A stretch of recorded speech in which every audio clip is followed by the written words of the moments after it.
Okay, after a long 5-second break, I'm back and we're going to, I think, finish up, hopefully, I'll talk fast, our discussion of contracts. So it'll enable us to get into torts, which is my favorite part of the semester.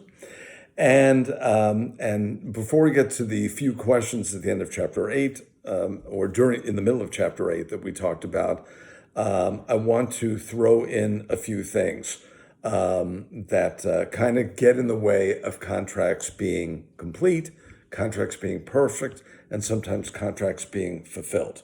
Okay? So the reality is, in a world with positive transactions costs, as we learned with property law, contracts will not be perfect. It is impossible to specify every contingency that takes place. Okay?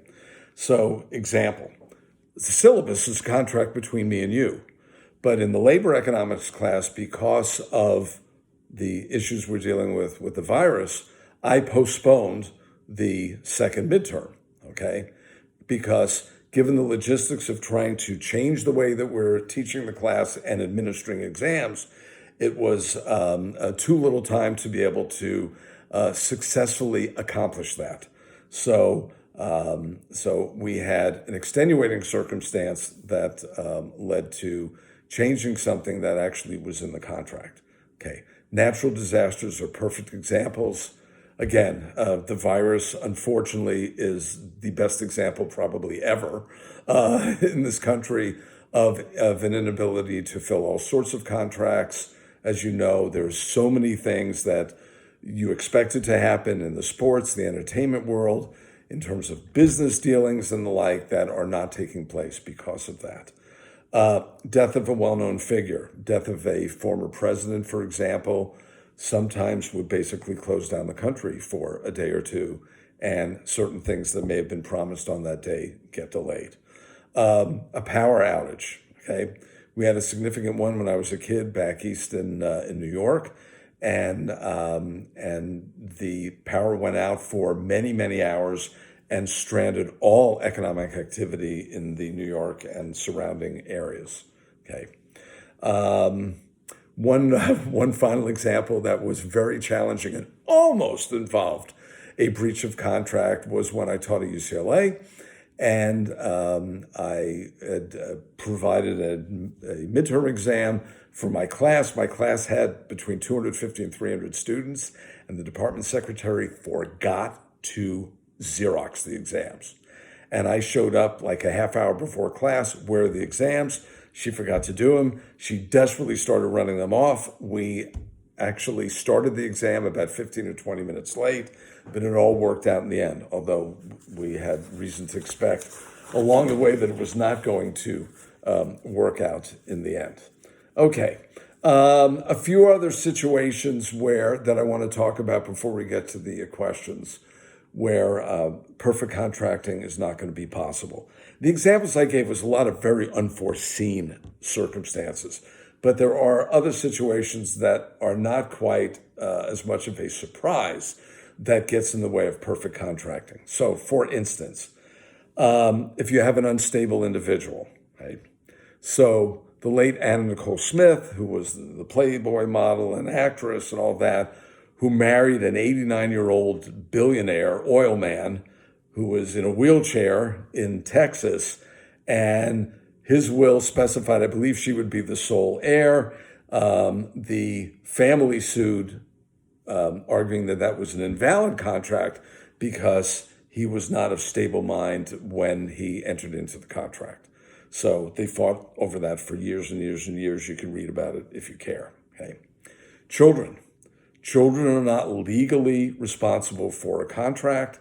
So if a child enters into some sort of contract and the other party has not vetted that, that contract is not going to be honored. It doesn't have to be. It could be absolutely null and void. Okay, entering into a contract under duress. You see that in a lot of TV shows where somebody forces someone to sign a piece of paper with a gun to their head. Okay, within a court of law, that would not be a contract that would have to be fulfilled. Necessity. where the extenuating circumstances at that moment, it's not so much a surprise in a national setting, but something that affects a particular individual. One party is absolutely desperate, and they have no reasonable alternative. So a drunk driver gets in a car and drives, and he's drunk to avoid a kidnapping, okay? Destroying property to avoid a greater tragedy, okay? Let's say destroying property to put up a fire line to stop a wildfire, okay?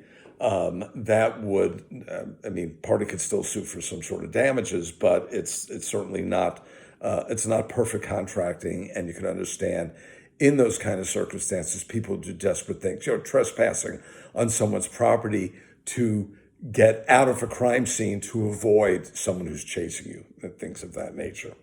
Okay. Externalities. We talked about that a lot with property law. Same thing with contracting here, that the remedy will not typically involve the contract, but an element of pollution may certainly affect the value associated with the contract. A failure to bargain in good faith. That is the Sandra Locke case that we talked about, because even though Warner Brothers paid her everything she was owed under the contract, they never had any intent of making a movie. That's what was argued, and so they entered into the contract, but never ultimately, the contract was more than simply paying someone money. The contract was for them to provide certain services, and those services were never going to be honored by the party entering to the contract, okay? And then, of course, fraud, where somebody knows something that the other party doesn't, asymmetric information, and you enter into a fraudulent contract where you don't tell the other party that, oh yeah, there's a big crack in the slab from the earthquake, but we're not going to tell you about it. And then you sell the house and the person finds out about that. You could absolutely sue for contract damages in a situation like that. Okay, the few questions at the end of the chapter, well, let's talk about that briefly. We're starting on page 280. Question number 1 is a long one, and it relates to a discussion in the chapter about bargains and promises and things of that nature. Okay, so read that, of course. Suppose the rich uncle in example 1 wanted to assure his nephew of the enforceability of a promise of a trip around the world.